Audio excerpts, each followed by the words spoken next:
Finally I get to catch something in the small river also, between Vancouver and Longview. Finally I got a nice Chinook. This is what's for dinner, you guys.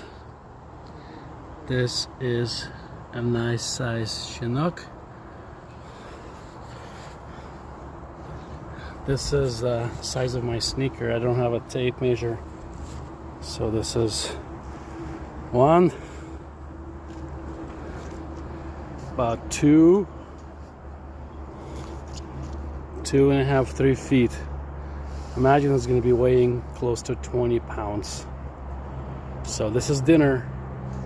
Don't underestimate small rivers. Chinook probably has some roe. It's going to be good.